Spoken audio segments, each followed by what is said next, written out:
Hey guys, Michaela Williams here, and as promised, today I'm going to share with you my 10 commandments of a better body image. And this is super important. It's part of my little Bible thing that I made that I showed in the other video. And it's kind of just going to go through some of the things that can really help improve your body image and also just your kind of attitude toward bodies in general, whether for male or female. And without further ado, let's get started.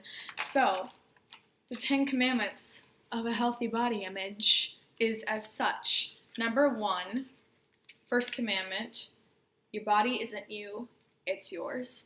That is one of my absolute favorite quotes of all time because I remember someone said that to me when I was like in the heat of my eating disorder, and it never really struck me that I had to say. That sounds super sad, but it was always like, as far as the body goes, isn't it like other people's job to like, it's other people that have to look at you. It's other people that have to live with you. Like, isn't it their opinion that matters about what your body looks like? Like, they're the ones that deem what's beautiful and what's right. Or who, like, what say do I have? And now I think about that, and that sounds so ridiculous to me because it really was my say all along, but I get into this frame of mind all the time where like your body defines you when nothing about your body can possibly define you. It really says nothing about who you are as a person. It's not really something you can help. And everybody has a different opinion of like what an acceptable body is to them in the first place. So you can't really marginalize something so much where there's only one type of beautiful when every single person's body is completely different and nobody else's say so really matters. So when I say your body isn't you, it's yours. So your body does not define you, and your opinion about it is the one that matters. That's really the one that matters, and you have to be okay with it. So that's kind of the basis of everything. So that's why for me it's like my number one commandment, just because I remember that. I remember that better. And it's kind of like a mantra I can say to myself when I'm getting into that like stuck place. So number 2, thou shalt respect thy body as well as other people's. This one is so important, and we're going to get into a few others that deal with like body shaming and stuff. But I think this one is super important because we, a lot of the time, do not respect other people's bodies, and we don't really respect ours. We think that we do, but when we deprive ourselves, or when we overdo something, or when we throw shade at somebody else's body or degrade them for the way that they live, contrary to the way that we live, what we're really doing is just separating ourselves from the rest of the human race. They're humans too. We're just like making ourselves better, and it just kind of shows layers of insecurity that I'm not sure that no one really wants to reveal, but it just kind of comes off as a little, it makes us, that's the thing to me that makes us ugly, is when we're mean and cruel and judgmental towards other people. So thou shalt respect thy body as well as other people's. It's important, the second part as well, because you can extend that self-love to you, but then if you're throwing shade at someone who's like a different body type, then you're not really living what you preach. You're not really practicing what you preach. Okay, number 3, no BS. No BS. That means no body shaming. That's what I was just talking about. Absolutely no body shaming. What in the world? And nothing drives me crazy more than the fact that other women are already like, mostly women, men too, of course, but mostly women are just torn apart in the media, just like, and it's mostly about their bodies and stuff. And yet, aside from the media, like on the side in the real world, we're still doing the same thing. And then we have the nerve to complain about it in the media when we're practicing it in our everyday actions. A lot of the times I'll hear people say like, she's pretty but she's fat, or something like that. Like it's a conditional, like that devalues her from being pretty, and like that's supposed to make you feel better. Like it just, and using fat as an insult all the time. And really it's just a descriptive word. I have fat, you have fat, everybody has fat. And you can be fat, skinny, tall, short. It's like, at this point, it's kind of like if someone were to call me fat, it would be like them telling me that I'm wearing black. Like, Okay. It's kind of like, what else you got? It doesn't really offend me anymore. And it shouldn't, because it's not an insult. But body shaming is so strong and so prevalent in today's world, and that's how people kind of get ahead, because a body is where they know that it will hurt. So especially sometimes when girls want to be catty and like want to piss each other off, they'll always attack the body first, because they know most girls are going to like flip out if you call them fat. They'll always talk about like, oh, you can't look fat. It's like building this fat phobia.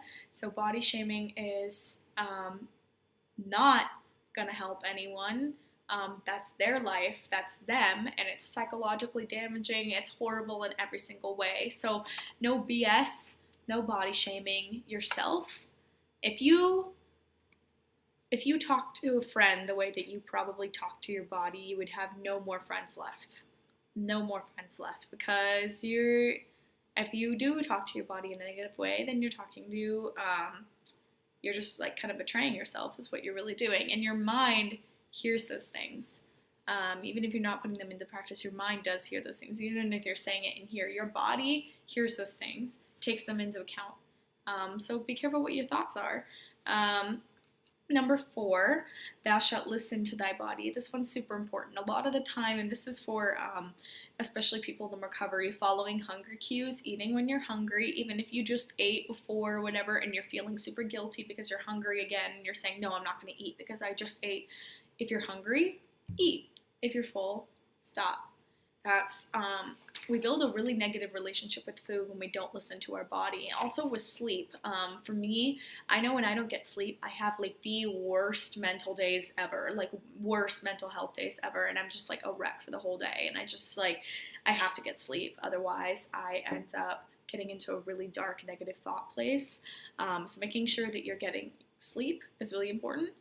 Making sure you're listening to your body's hunger cues. I eat about every 3 hours or so, because that like keeps my metabolism up throughout the day, and then I have tons of energy, and I'm like don't burn out during the day, which is great. I would caution eating like a big meal and then waiting a huge gap of time and eating another big meal, because then that kind of like shocks your body, and your stomach is used to like shrinking and then expanding and shrinking and expanding instead of just like staying in that kind of like standard zone. So just listening to your body, making sure you're taking care of your body and respecting your body enough to, adhere to what it wants. That means eating when you're hungry, stopping when you're full, having that sweet if you're craving it. Exactly. So it's just like listening to your body, making sure you're respecting it.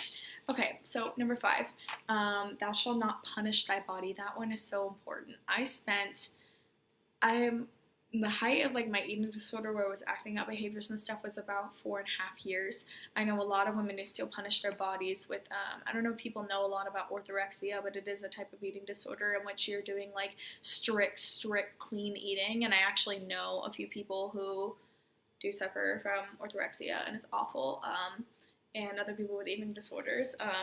It's all about, a lot of the time people will feel super insecure, so they'll punish their body for all that they feel that they are not. So that whether that means purging, binging, restricting, or just dieting very meticulously and running and exercising for the sole purpose of losing weight and constantly moving and burning off calories.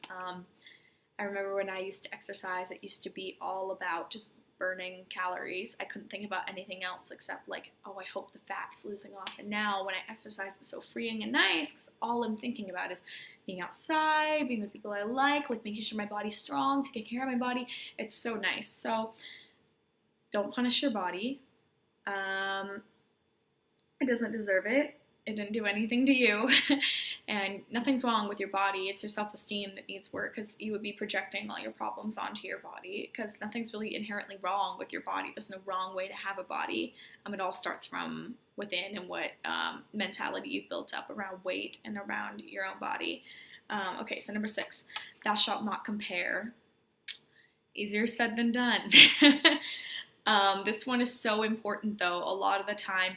This one is probably the biggest one in my age group. I'm 18, and when I was in high school, like especially just like even senior year, I was so surprised by like the sheer amount of comparison. They would just go like, oh yeah, she's always perfect, she was always so put together, and then there's me, just blah. And like people will say this so casually sometimes, and it's kind of like a trend thing. It's kind of like what people say nowadays. They like compare and like will say like, oh, she's got her crap together, and then there's me, like lowly mortal. They'll joke around like that. It goes too far sometimes. It really does, because it goes into saying like, oh yeah, she's so like admiring things about her that like have nothing to do with like who she is as a person. Like you can think someone's beautiful and say like, wow, I think she's beautiful, I admire that, or like I think she has a great shape, I think she has a great body. But when you're like, she has a great body, I can never aspire to be like that, then there's just me, a potato. Like you are body shaming yourself, which was commandment number 3, no BS.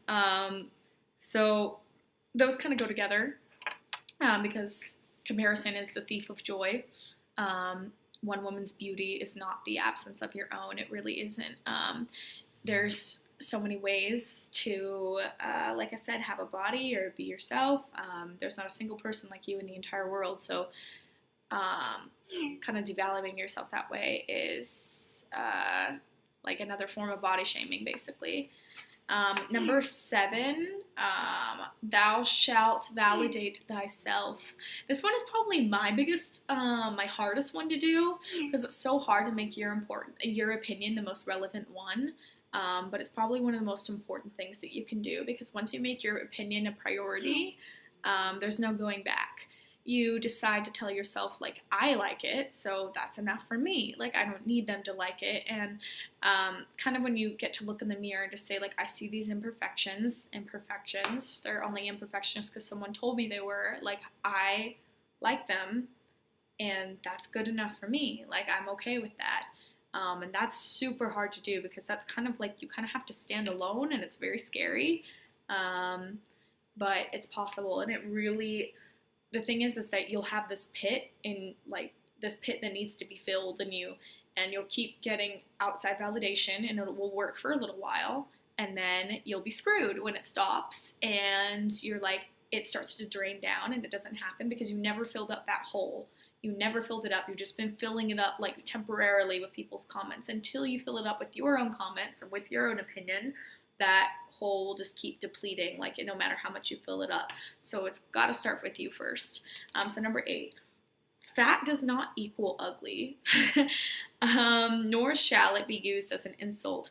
This is a big one. Saying all the time that I hear women say this all the time, like I'm fat, she's skinny, and like they'll say it as in the skinny woman is better, which is like a confusing concept to me. It's because I think that it is just a descriptive word. It doesn't really have any weight as far as good or bad, and painting that black and white picture, because especially when you're talking about people and opinions, there's no like black or white. Like you're gonna have a contradicting opinions from everywhere. But fat is just an adjective. Like it's not, but we use it all the time because there's such a strong fat phobia in our culture, and it's pushed by the media a lot. This extreme fat phobia, just fear of being fat, like can't get fat, don't want to look fat in a photo. If someone calls another girl fat, it's like the highest degree of shade you can throw someone, and that's like odd to me. I don't know. Fat does not equal ugly. You can be like 300 pounds and still be beautiful. You really can, in my opinion. Somebody else might differ, but like I really don't think that fat is an insult. And that's basically it. So don't use it as an insult for other women or yourself. Number 9, we're almost done here. Thou shalt not diminish thyself based on thy body. This one is super important. Your worth does not change just because your body changes. If you gain 20 pounds and you're feeling kind of crappy or whatever, and you haven't found that place where you can kind of feel comfortable wherever your body fluctuates, then you are diminishing yourself because you think that you've lost value because you gained weight, or because you've lost weight, or you've not met your weight loss goal. You're still a worthy and wonderful person. Think about it this way. Your car is broken down, and you take it everywhere to be fixed, and nothing works. Do you blame yourself? Like, I didn't do enough. Like, it broke because of me. Or, like, do you blame the car that's just a piece of crap? But yet when we try a diet and it doesn't work for us, we're, like, immediately, like, something's wrong with me. I have no self-control. I suck. which is not the case. Maybe your body just doesn't like the diet. So that's a big one. Don't diminish thyself because of the body. Your worth does not go down or up with whatever your weight numbers fluctuate. You're still a worthy and wonderful human being. And so the last one, number 10, thou shalt broaden thy horizons of beautiful. And how you do this by first accepting that the media does manipulate our idea of what is beautiful a lot. You have to start questioning it. You have to start looking at the things of Victoria's Secret ads or Abercrombie or even like the Airy Real campaign, which is like not like kind of borders on the line of kind of promoting this message of like positivity, love yourself exactly as you are, but yet features like the same body across the board. You need to look around you at the women and men that are around you and see how different each and every one of their bodies are, and remind yourself that this is the real world, that this is where it is, and that you belong here, and that you're made exactly how you're supposed to be.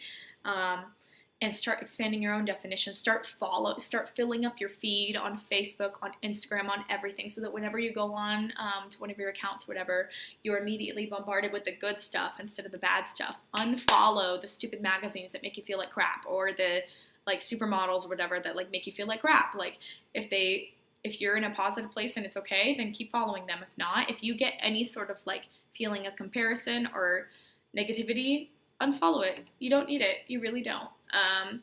So just making sure that you're surrounding yourself with those things that expand your definition of beauty. Include some plus size models and include some regular models so that you see a broad range of different types of bodies all day long, and that's incorporated more in your life. And so you're not so strapped into this one idea that the media presents all the time in this one type of body. You're seeing different kinds of bodies because you're choosing to incorporate it. So those are just a few things. I would encourage you to make your own Bible and be able to add something in, and it will be really, really fun, and to make your own type of things. But just tell me what you think and add any comments down here, what you would like to see next. Don't forget to subscribe and follow us on Instagram and check out our blog. But that's it for today. Thank you guys.